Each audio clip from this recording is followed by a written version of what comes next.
내 손을 펼지니라 라는 제목으로 이 시간 은혜를 나누고자 합니다. 당부를 하는 신명기의 말씀이 있었어요. 우리가 많이 하는 십계명도 그러한 이유와 목적으로 제정이 된 줄 믿습니다. 가나안 땅에 아직 들어가지도 않은 이스라엘 백성들에게 하나님은 너희들이 들어가는 땅에 농사를 거두고 여러 가지 경작을 하고 여러 가지 일들을 감당할 때 그 안에도 가난한 자가 끊이지 않을 것이다 이야기를 하고 있어요. 이제 살아가지도 않을 땅에서 젖과 꿀이 흐르는 땅, 축복이 넘치는 땅에 들어가는데 왜 가난한 사람들이 끊이지 않는다 말씀을 하실까요? 땅에는 언제든지 가난한 자가 그치지 아니하겠으므로 내가 내게 명령하여 이르노니 너는 반드시 내 땅 안에 내 형제 중 곤란한 자와 궁핍한 자에게 내 손을 펼지니라. 너희들이 살아갈 땅에 나그네와 고아와 과부를 잊지 말며 너희들이 농사를 지을 때 곡식을 다 거두지 말고 남겨두어 그들이 살 수 있도록 하라 라고 하나님은 당부하고 또 당부했습니다. 똑같은 사람들이 살아가지만 어떤 사람은 나누기를 좋아하고 베풀기를 좋아하고 선을 그치지 않는데 어떤 사람은 움켜쥐고 인색하게 그지없는 사람들이 있다라는 사실입니다. 정말 우리가 이 여러 가지 기적을 경험하시고 간증이 있으실 테고 지금까지 10수년 동안 이 선교회에서 봉사하며 충성하며 헌신할 때 정말 내 것을 먼저 채우지 않고 남의 것을 섬기고 예배하고 또 구제하고 또 어그러진 자를 바로 펴주는 여러분들의 사역이 있기에 하나님의 나라가 이 사회가 정말 따뜻한 온기가 늘 그치지 않을 줄 믿습니다. 그래서 마지막 말세지마를 살아가는 우리에게 하나님이 당부하시는 말씀들이 있어요. 그러므로 내 사랑하는 형제들아 견실하여 흔들리지 말고 항상 주 일에 더욱 힘쓰는 자들이 되라. 이는 너희 수고가 주 안에서 헛되지 않은 줄 압니다. 하나님은 우리가 이 악한 세상을 살아가는 세상 속에서 흔들리지 말고 항상 주 일에 더욱 힘쓰는 자들이 되라 라고 말씀을 하고 있습니다. 제가 어제도 이제 성도에 장례가 있어가지고 조문을 갔다 오는 길에 이제 인천 쪽에서 한 건물이 열심히 지어지다가 이제 공사가 멈춘 그 건물을 하나 봤어요. 근데 그 건물을 보는데 하나님이 어떤 마음을 주시냐면 믿음이 이와 같다.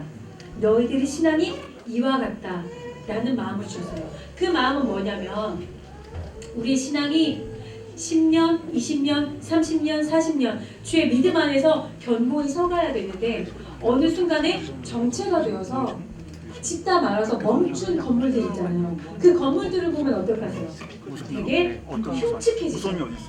멀쩡해 보이는데 공사가 멈춰져 있으면 그냥 신앙이 멈춰져 있으면 흉측해지는 거예요. 하나님도 우리 보시기에 우리의 믿음이 견고해지고 반짝반짝 빛나고 점점 견고히 성장해야 되는데 이 성장이 멈춰져서 아유 내가 몸이 약해져서 아유 내가 벌이가 없어서 내가 이것이 이런저런 우리의 이야기들은 다 할 수 있어요. 사람에게. 하지만 하나님 앞에서는 우리의 믿음이 우리의 신앙이 멈춰서서는 안 된다는 사실입니다. 이것이 저와 여러분들에게 주시는 하나님의 음성인 줄 믿습니다. 아 이만큼은 됐다 라고 생각하시는 분들은 지금 깨어 회개하시고 다시 한번 그 초심으로 돌아가서 내가 처음 선교에 부름받았을 때 이 자리에 앉았을 때 눈물이 줄줄 흐르면서 정말 고아를 거두고 과부를 돌보며 성령의 충만함으로 어그러진 자를 바로피고 위로가 필요한 자에게 위로를 주고 정말 섬김이 필요한 자에게 섬김을 주는 우리의 모습을 하나님은 기뻐 받으신 줄 믿습니다. 그래서 첫 번째로는 우리가 마른 손은 우리의 손을 펴라고 말씀을 하시잖아요. 네. 찬양을 참 잘하네요. 그죠? 소리가 여러 가지로 막 들리는데 네. 사랑이 있고 없고 우리의 손을 펴려면 사랑이 있어야 돼요. 사랑이 필요한 거예요. 사랑이 필요한데 그 사람들이 모인 곳에는 언제든지 분쟁과 갈등이 있기 마련입니다. 한 마음으로 하나 되는 것이 어느 세대나 어느 지역이나 쉽지가 않습니다. 심지어 여러 가지 선교회, 여러 가지 교구, 대교구, 우리가 작은 소교구만 해도 서로가 하나 되는 것이 얼마나 힘들겠어요. 그러려면 무엇이 필요해요? 하나님이 주시는 사랑, 그 사랑이 필요한 거예요. 우리가 나누고 우리의 손을 펼 때도 하나님이 강권해 주시지 않으면 1원도 나올 수가 없는 거예요. 하나님의 사랑으로 섬기고 하나님의 사랑으로 정말 기쁨으로 헌신할 때 하나님의 역사가 일어나기를 시작합니다. 우리 자녀들이 어렸을 때 매일매일 아침마다 학교에 가져갈 점심 도시락을 쌀 때 같이 밥을 하고 맛있는 것을 반찬을 열심히 할 때 그러고 난 후에 아우 힘들어 아깝다 이렇게 생각을 하십니까? 아니잖아요. 정말 내가 사랑하는 자녀가 먹을 끼니를 챙겨주는 그 수고가 사실 사랑이 있기 때문에 아무렇지 않게 열심히 감당할 수가 있습니다. 우리의 중심에 사랑이 있기 때문에 그 수고가 어렵지가 않은 거예요. 근데 사랑이 없어지면 수고하는 것이 힘들어져요. 아이고 또 오늘 선교에 나가야 되고 아이고 내가 오늘도 봉사 나가야 되고 아이고 회비는 왜 이렇게 달달이 왜 이렇게 금방금방 다가오나 이렇게 생각할 때 있잖아요. 근데 내가 내 중심에 하나님의 마음으로 중심을 잡고 하나님이 주시는 그 선한 마음을 가지고 나누고 베풀고 심고 할 때 거두는 역사가 여러분들의 삶에 차고 넘칠 줄 믿습니다. 제가 정말 주의 종의 사역을 하면서 저희 집은 이제 목사가 둘인 집이에요. 남편은 강북 순복음교회에서 있고 저는 이제 여기 순복음교회에서 있어요. 그래도 제가 더 큰 교회에 있어요. 되게 신기하죠? 근데 하나님이 저희 주의 종의 가정 가운데 날마다 때를 따라 돕는 은혜가 있어야 저희가 살아갈 수가 있어요. 근데 제가 2020년에 저희가 어떤 일들이 있었냐면 12광주리가 시작될 때 정말 큰 마음에 거룩한 소원과 갈망이 있었어요. 하나님이 12광주리를 열심히 하면 진짜 좋은 걸 줄 거야 라는 그 기대와 소망이 있이 이 12광주리를 막 채웠어요. 우리가 금식을 하고 작정을 하시고 예배 가운데 열심히 나오시는 것은 하나님 앞에 꾸어줌이 됩니다. 그렇기 때문에 여러분들의 수고와 역사 가운데 자리를 지키셔야 돼요. 그래서 제가 열심히 12광주리를 딱 채우고 마지막 날 전화를 받았어요. 어떤 전화를 받았냐면 저희 아버지가 뇌경색으로 쓰러졌대요. 지방에서. 그래서 지방에 당장 내려오라는 전화 호출을 받고 저희 어머니랑 모닝을 타고 열심히 내려갔어요. 내려갔는데 여러분 저희 아버지가 예수를 믿는지 인격적으로 예수를 아는지 만나는지 이날 이 밤에 아버지가 소천하시면 천국을 갈런지 모르겠어요.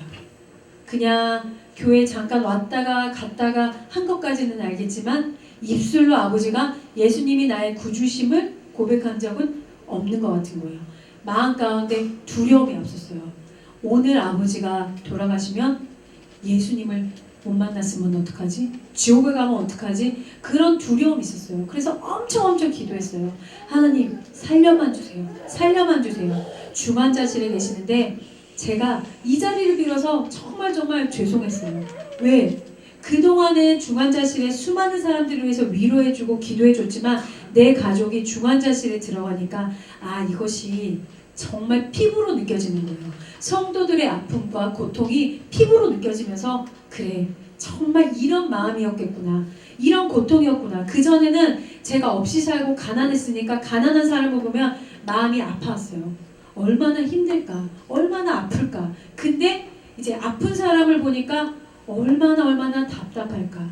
얼마나 힘들까? 이것들이 다 체휼이 되는 거예요. 그러면서 기도를 하는데 정말 눈만 뜨면 눈물이 줄줄 흘러요. 칠흑같이 어두워요. 해결할 수 없는 두 가지 문제가 아버지 구원 문제 그리고 병원비 문제. 하루하루 중환자실의 날수가 길어질수록 마음의 돌덩이가 여기 안에 꽉 막힌 것만 같아요. 살아갈 수 있을까? 이 문제를 해결할 수 있을까? 하나님 정말 아까도 우리 찬양 팀들이 찬양을 하는데 너무너무 찬양을 잘하시잖아요. 그 찬양 속에 아멘 하면 축복이고 아멘 하면 영역이고 깨어 기도하라는 그 찬양이 제 마음 가운데 그래 이게 정답이지. 찬양 가운데 되게 위로와 소망을 얻습니다. 그런 것처럼 저도 기가 막힌 웅덩이와 정말 수렁 가운데 빠진 것 같은데 하나님밖에 나를 건져줄 자가 없어요. 하나님만이 나의 요새가 되시고 반석이 되시고 위로자가 되시고 통치자가 되시는 거예요. 그래서 제가 누구에게 사람을 찾아다니면서 위로를 구할 수가 없어요. 주의 종인데 어떻게 누구에게 병원비를 누구한테 달랄 사람이 어디 있겠어요. 앞이 깜깜한 거예요. 근데 하나님 앞에 기도했어요. 그리고 내 자리에 묵묵히 눈물을 삼키면서 사명을 감당했어요. 여러분들도 마찬가지잖아요. 가정의 누군가가 자녀의 구원을 얻고 여러 가지 모든 상황 가운데 재정의 문제, 막혀있는 문제, 사업적인 문제 다 있잖아요. 그럼에도 불구하고 사람 찾아다니지 아니하고 이 자리 눈물로서 삼키면서 자리를 지킬 때 하나님이 여러분들의 삶을 치료하시고 회복시키시고 응답을 주시고 그 환난 날에 건져주실 줄 믿습니다. 그래서 기도했어요. 기도하고 하나님 앞에 부르짖고 말씀을 가져가서 하나님 이 말씀대로 저와 채찍의 맞음으로 나음을 입었다 말씀하시는데 주님 이 시간 치료해 주시기를 원합니다. 하나님 회복시켜 주시기를 원합니다. 간절히 구했더니 여러 가지 그런 스토리는 있지만 시간 관계상 딱 축약해서 저희 아버지가 여러 가지 우여곡절 끝에 회복이 되셨어요. 그래서 일반 병실로 왔는데 그럼에도 불구하고 이제 편마비가 왔어요. 반절을 쓰지 못하시고 언어장애가 와서 말을 못하시고 여러 가지 그런 불편함이 있지만 그래 팔이 없어도 구원함을 얻었으니 감사하다. 말을 못해도 구원함을 얻었으니 감사하다. 그 가운데 예수님이 그 한 영혼이 천하보다 귀하다고 하셨는데 정말 그 가난한 영혼, 아픈 영혼, 슬픈 영혼을 하나님이 긍휼히 여기시기 때문에 살려주신 줄 믿습니다. 그래서 저희 아버지가 여러 가지 상황 속에서 하나님이 구원해 주셨는데 하나의 응답을 주셨잖아요. 또 하나의 응답은 뭐가 필요하겠어요? 병원비.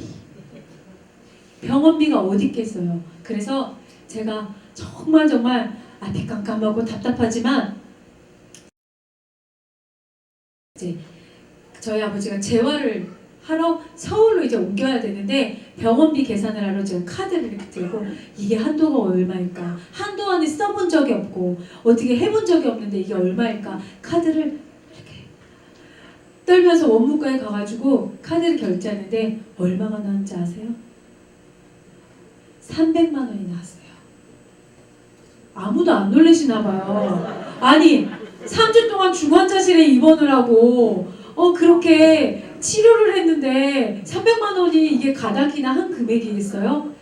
알고 봤더니 뇌 질환자가 48시간 이내 병원에 이송이 되면 나라에서 3%만 제외하고 다 지원을 해주는 법안이 그 전에 저희 아버지가 발병하기 전에 초기에 이게 마련이 된 거예요.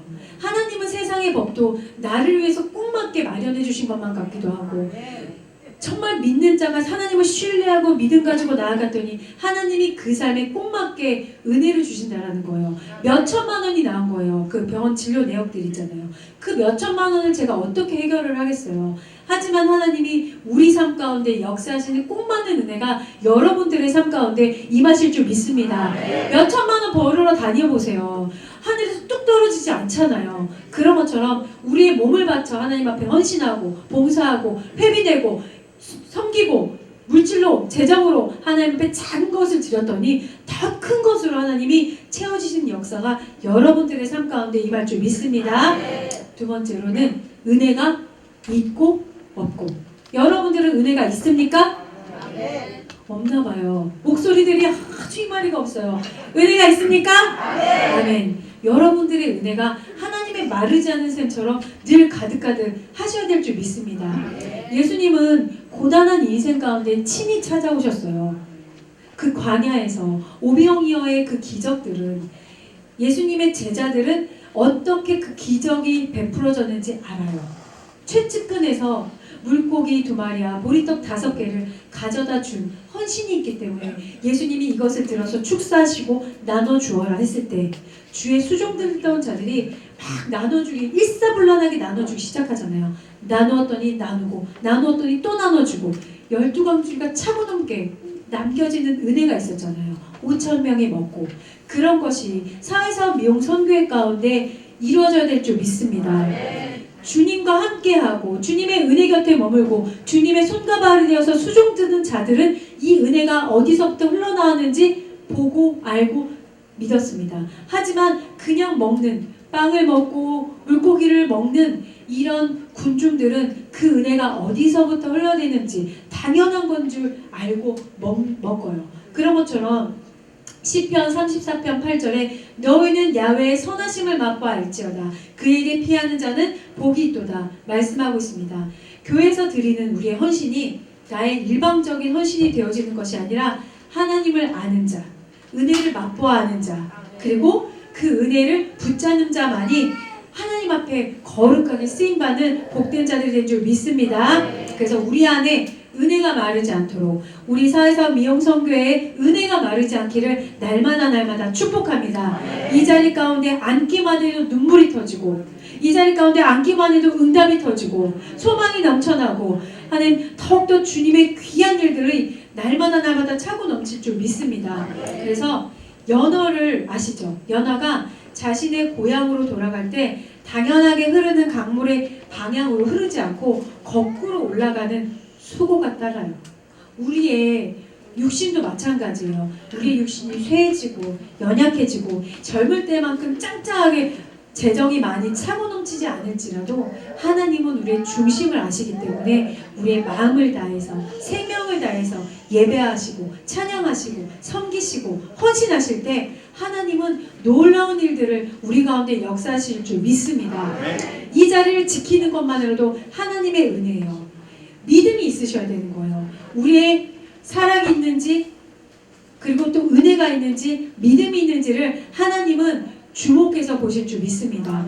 요한일서 5장 17절에 보면 세상을 이기는 승리는 이것이니 우리의 믿음이니라. 여러분들의 믿음으로 하나님은 역사하시기를 시작하십니다. 내가 이 자리를 지키는 것이 얼마나 귀하냐면요. 저희 아버지가 서울로 올라와서 재활을 1년을 하셨는데 이제 그 1년 동안 그 재활병원에서는 6개월 이상을 머무를 수가 없어요. 6개월 지나면 다른 병원에 들어갔다가 다시 그 병원에 돌아오든지 그런 제도가 있어요. 근데 저희 아버지가 인격적으로 예수님을 아는지 모르는지 모른다고 했잖아요. 근데 그 재활병원의 지하에 그 병원 교회가 있었어요. 병원에서 이제 운영하는 교회가 있는데 거기에 매 주일마다 예배에 참석하시고 식사를 하실 때 꼭 기도를 하시고 그러니까 말을 못 하시니까 저희 어머니가 같이 기도를 해주면 기도를 다 하고서 식사를 하시는 거예요. 그래, 하나님이 이렇게 새신자를 귀히 여기시는구나. 한 영혼을 정말 귀히 여기시구나. 코로나로 인해서 모든 것이 단절되어가지고 아무것도 면회도 안 되는 그런 모든 상황 가운데 그 재활병원 안에 교회에 매 주마다 참석을 했어요. 휠체어를 타고. 그렇게 6개월을 열심히 근데 7개월째 되는 날 그 병원에서 통보를 받았어요. 어떤 통보를 받았냐면 나가라고. 이제 다른 재활병원으로 옮기라라는 통보를 받았는데 저희가 할 수 있는 게 뭐가 있겠어요? 기도했어요. 하나님, 우리의 삶을 돌봐주세요. 지금까지 돌봐주셨던 것처럼 우리는 주님을 신뢰합니다. 하나님 도와주세요. 간절히 우리가 기도할 때 우리의 손을 펴서 거룩한 손을 들어 하나님 앞에 간절히 기도할 때 하나님은 우리의 삶 가운데 어떻게 역사하시냐면 병원장님이 어느 날 그 사목 목사님한테 가서 새벽 예배 나오는 사람이 누구냐고 물어봤대요.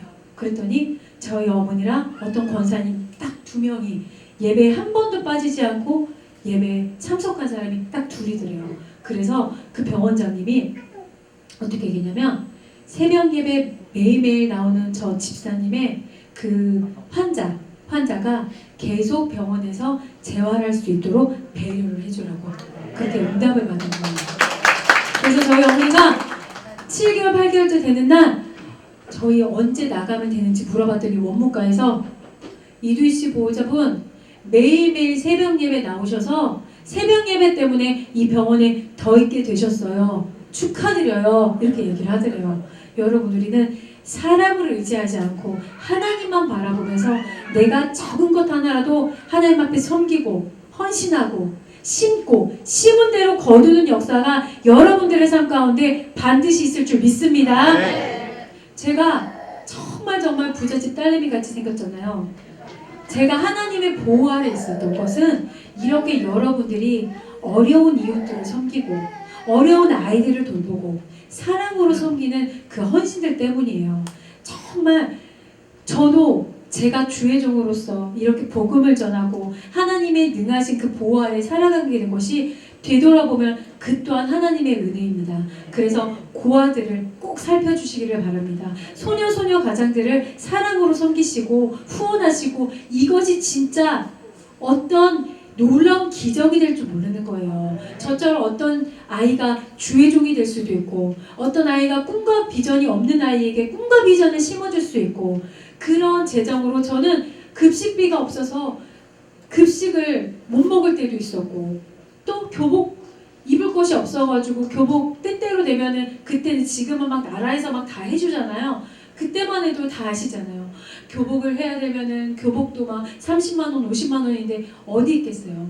기도하는 거예요. 기도하면 누군가 후원해주고 기도하면 누군가 섬겨주고 그런 은혜가 우리의 삶 가운데 크고 작은 은혜와 능력으로 따뜻한 사랑의 손길로 있는 거예요. 그런 것처럼 오늘 같이 나눴던 그 말씀 속에 이 땅에는 언제든지 가난한 자가 그치지 않는데요. 정말 먹고 사는 그 절대 절망의 그 가운데 있는 사람들이 있다라는 사실입니다. 그래서 그런 은혜가 필요한 자에게 은혜를 내어줄 수 있는 사회사업 미용성교회가 되기를 간절히 축원합니다. 여러분들의 수고와 헌신을 하나님은 가장 기뻐하실 줄 믿습니다. 사람이 기쁨 받고 사람이 영광 받는 것이 아니라 하나님이 영광 받으시고 하나님이 기뻐하시고 하나님의 그 손길이 여러분들의 손길이 되시기를 간절히 축원합니다. 그럴 때 여러분들의 가정의 불신앙이 떠나가고 여러분들의 사업장이 원만하게 풀리게 되고 묶여있는 모든 재정들이 풀려져 나가는 역사가 이 자리 가운데 임할 줄 믿습니다. 그런 응답을 가지고 작정하여 기도할 때 놀라운 기적과 이적과 표적이 이 시간 가운데 임할 줄 믿습니다. 우리 이 시간